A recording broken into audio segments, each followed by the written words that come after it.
Здравейте, мили приятели! Казвам се Надя и съм преподавател по английски език.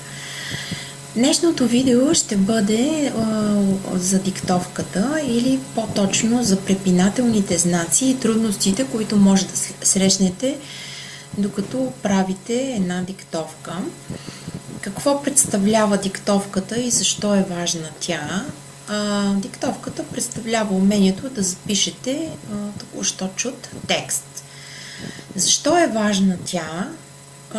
Защото тя развива умението ви за слушане, развива умението за писане, правилно изписване на думите, за спелинг, както и разширява речниковия запас. Тоест, понякога вие трябва да прецените каква дума да запишете, не спрямо това какво сте чули, а спрямо контекст.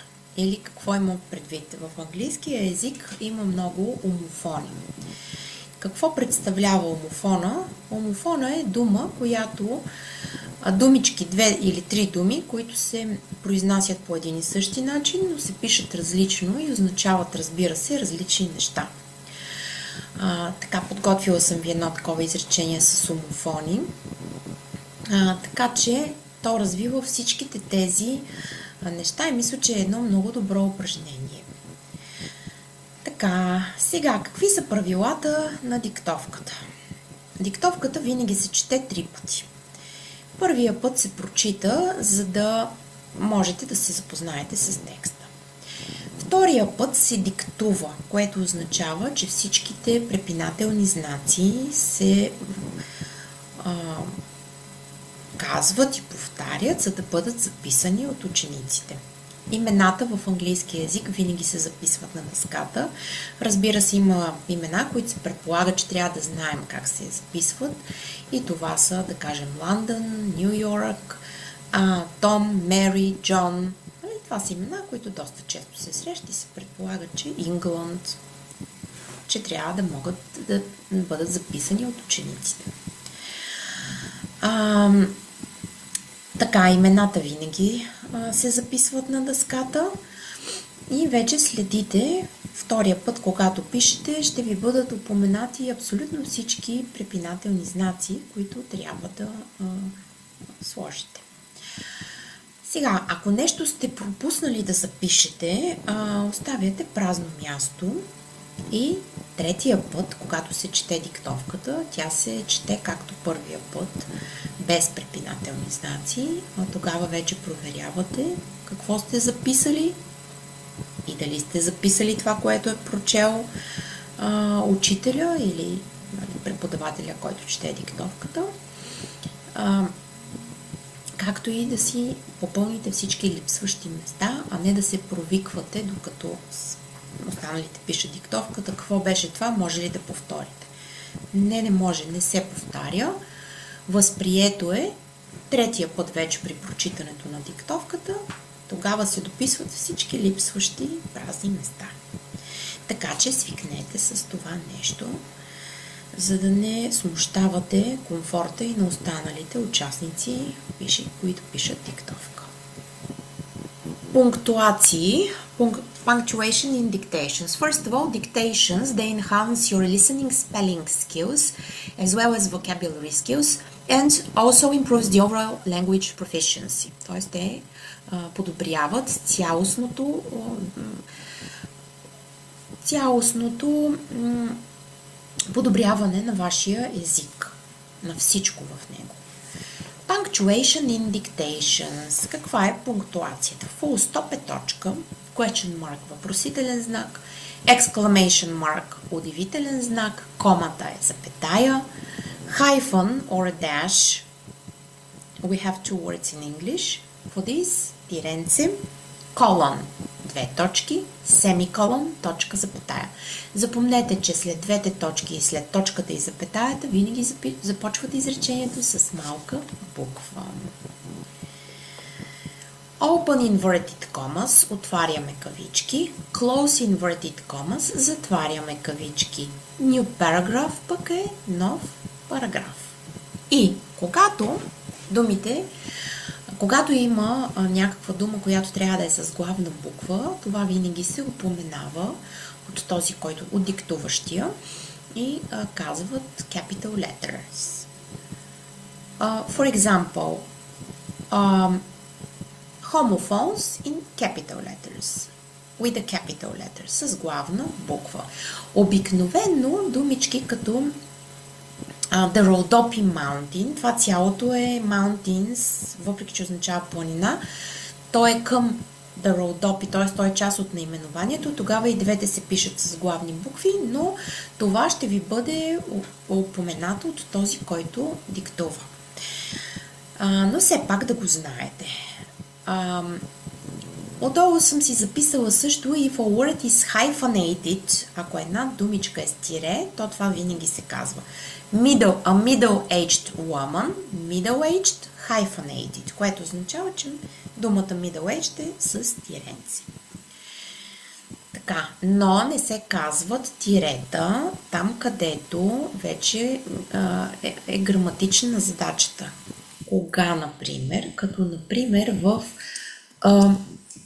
five-year-old boy. Тук се предполага, че вие трябва да знаете, че 5-year-old, се пише с тирета и играе ролята на прилагателно към съществително, зато това year е в единствено число. Това вече е граматика и тук няма да ви кажат тиретата, но при всички останали случаи тиренцата се казват. Така, и стигнахме, ето тук съм си записала homophoните, това вече ви казах, че това са думички, които означават различни неща, но се произнасят по един и същи начин, разбира се, се и пишат различно. Тук съм ви приготвила 3. There is for possession, there използваме за притежание, техен. There for location, the second there. Второто there е там, то е показателно местоимение, and there, this is the contracted form of they are. И това последното there е те са. Ето, виждате, в диктовката точно трябва да разберете понякога кое от тези всичките се изисква спрямо смисъла. И последно имаме night, което се записва с K отпред и означава рицар или night нощ. Те също се четат еднакво. Произнасят се по еднакъв начин. Така, значи казахме вече какви са символите в диктовката, какви са препинателните знаци. Казахме, че трябва да следите за омофония и за цялостния смисъл. Също така, диктовката се чете 3 пъти. Добре. Като първия път е за информация, втория път пишете, третия път е за проверка и дописване на всички от тези думи, които сте изпуснали по някаква причина. Хубаво е и след това се дават 5 минути за да можете да си проверите вие сами диктовката. Гледайте я внимателно, гледайте си думичките. Ако не знаете някоя, по принцип в диктовките се дават 10% непознати думи винаги, за да се види дали ученикът или студентът, който пише диктовката, би могъл да я изпише правилно, макар и да не я знае. Какво означава това? Значи, когато имате една такава думичка, е хубаво да направите връзка с някаква, която звучи по същия начин. Например, exclamation сега е пред мен, я виждам. Exclamation, не я знам, за мен е нова, не мога да я напиша. Ами добре, но тя звучи по същия начин като explanation. Explanation мога да напиша. Ами, бих пробвала да запиша и exclamation по същия начин като explanation и да видим дали ще бъде вярна. Тоест, ако не знаете някаква дума как се пише, опитайте се да я свържете с друга, която звучи по същия начин. Никой не ви обещава, че ще бъде правилно, но поне сте опитали да я напишете по някакъв начин. Ами, добре, хубаво е, ако трябва си преведете диктовката на места, там където нещо по някаква причина се затруднявате, защото обикновено учениците, когато имат тези 5 минути, те не се възползват от тях.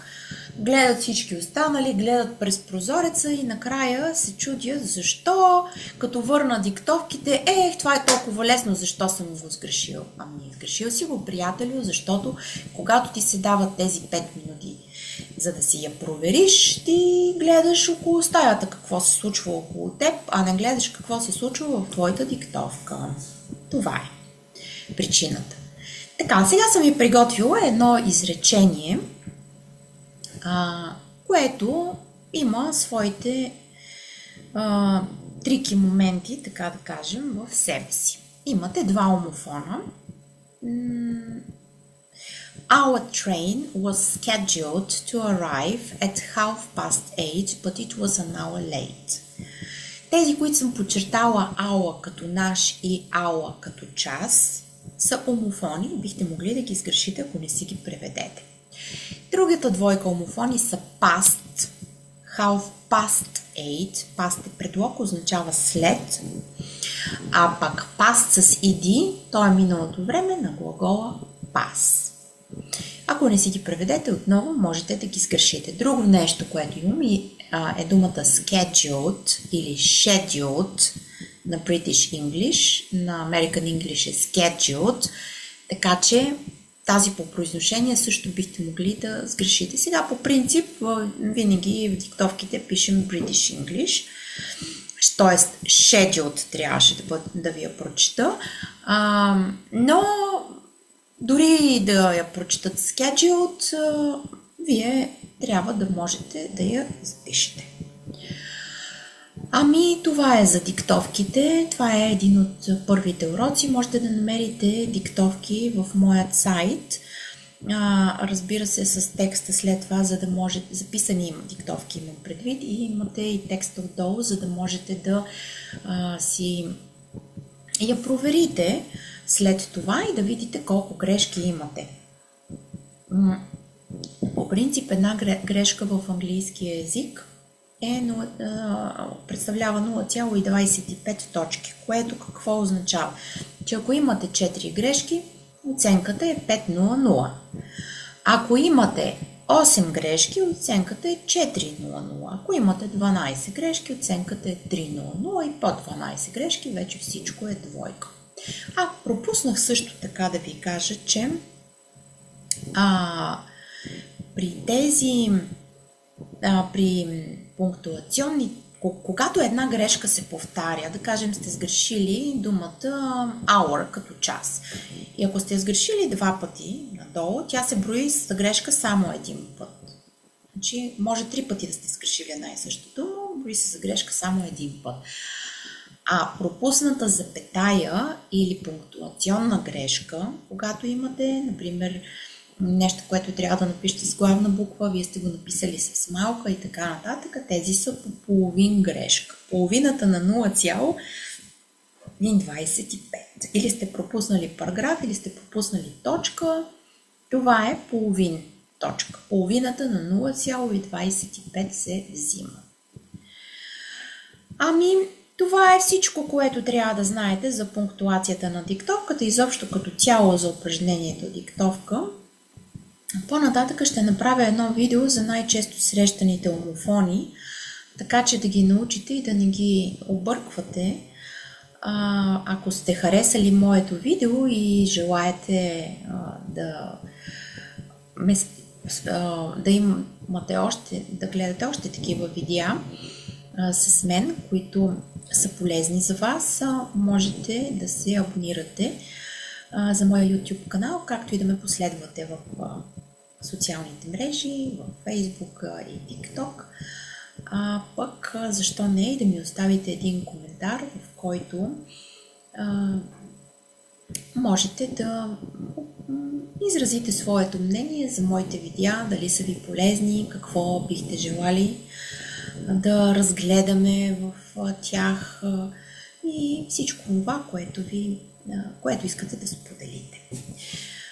Благодаря ви за вниманието, пожелавам ви приятен ден и успех в диктовките. Между другото, един много популярен израз за успех е break a leg. Break a leg means good luck. Break a leg означава късмет. а не щупих си кръка. Нали? Това е често срещана грешка. Когато пожелаете на някой, хей, някой има тест и му кажете, хей, break a leg. И те си казват, какво ми пожелава този човек? Какво всъщност ми пожелава? Да си щупя кръка ли? Това ли е? И тогава, когато разбере всъщност, че break a leg означава good luck, се чувства така малко позасрамени, но това е един много добър идиом, който може да научите. So, break a leg with your dictations. Good luck, guys!